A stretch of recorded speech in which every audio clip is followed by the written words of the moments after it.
Hello, everybody. Hope everyone's well.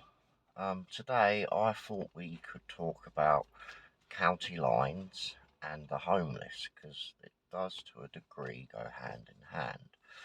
So, I'm going to explain to you how I've witnessed it and what I pretty much gather is just the norm everywhere.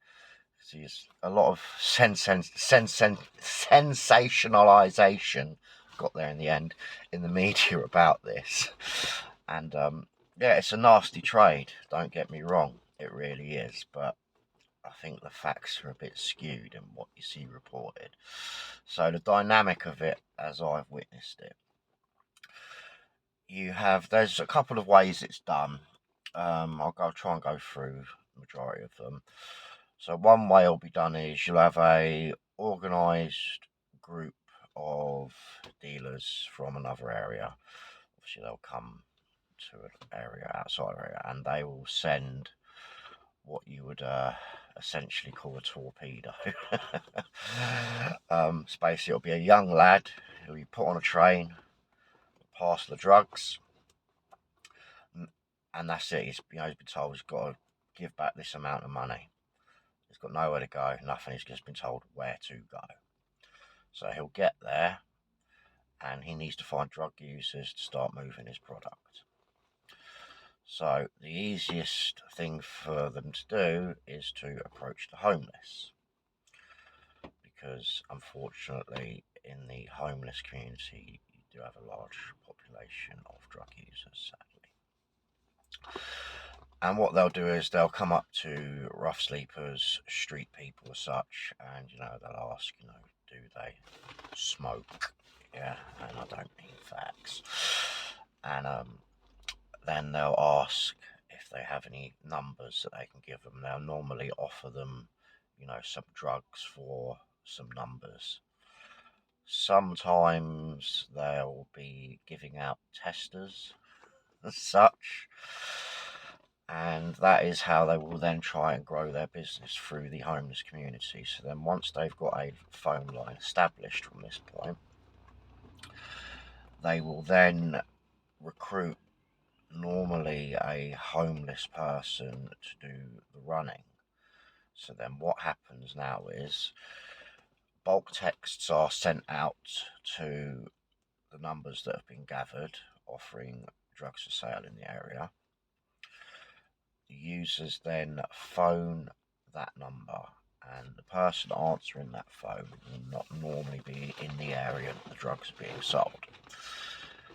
The order will be placed, and they will then phone the lad that they've sent down and give details of what the order is.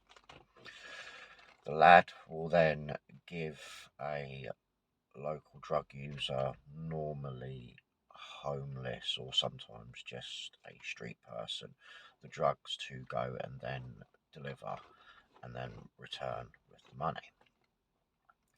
So you can see there's quite a lot of people starting to appear in this chain now. Yeah. Now the lad will need to find somewhere to stay.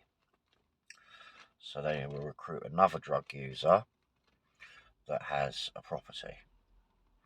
So we've got 4 people now in this chain, and this is how the dynamic of it. So users phone the line then phones the lad then gives the drugs to the runner goes to deliver the drugs, brings the money back to the property that he's holed up in. Now, this is where I can't grasp the economics of it. Okay, and I'm sure there's going to be people in the comments that are going to tell me that I'm wrong and that they know everything. Yeah, but I'm sorry, this is basic economics. Your typical drugs line will turn over around £1,000 a day, and no one try and tell me different. Okay, I've witnessed many of these. Okay, and the towns that they operate out of, they're going to turn over about £1,000 a day, mean average.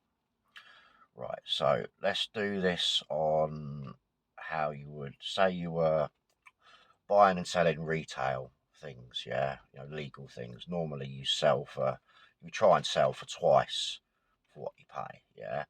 So it's grossed £1,000. That means it's netted 500, yeah. So this £500 has then got to pay the homeless guy that's delivering the drugs, the lad that sat there with the drugs, and the drug users whose property that they're in, as well as pay the man up at the top answering the phone and whoever he's working for. And then there's logistics involved of, getting the money back up to where the drugs have come from, getting the drugs back down. Yeah. And then on top of that, you know, the lad will probably sit there and smoke 20 quid's worth of weed every day and he will live off of takeaways. I don't see how a £500 net profit makes this economically viable. I really don't. And as much as a lot of these lads that are doing it will try and tell you that they're stacking paper or whatever it is they say these days, yeah, they ain't, because they're always wearing the same clothes. And all I can think to myself is, this isn't about money, it's about kudos, it's about status, because there just isn't the money in it for the amount of people that are involved in this chain. Now, I'm not advocating drug use, I'm really not, but when I was younger, it was a lot different. It wasn't, people didn't try to make it organised, unnecessarily organised. You had a supplier that you bought your drugs off and then you sold your drugs. That was it. There was very few people in this chain. Oh wow, stolen moped just got past me. Two lads on it, no crash eyes. Wicked. Love the North. Sorry, back on point. They're probably delivering drugs. Yeah, I don't see how it's economically viable. I really don't. It doesn't add up to me. It really doesn't. But I say it just sort of goes hand in hand with the whole homelessness thing. And it's just exploiting vulnerable people. The fact to go up to people on the streets, offering them testers of hard, addictive drugs. I mean, Christ. I think the lads that are sent down to do the initial footwork, really aware of the damage that they're doing. They've been given a task to do, and they've been groomed themselves. The problem you get is, like I've said to you before, you get a certain element of people on the streets that have given up and just do not care. Okay, and typically these will be drug users. Now, when it comes to the point that they haven't got any money to score any drugs, these lads ain't going to put up much of a fight. Normally they're armed. Don't get me wrong. They all carry knives and they're willing to use them. But when they're outnumbered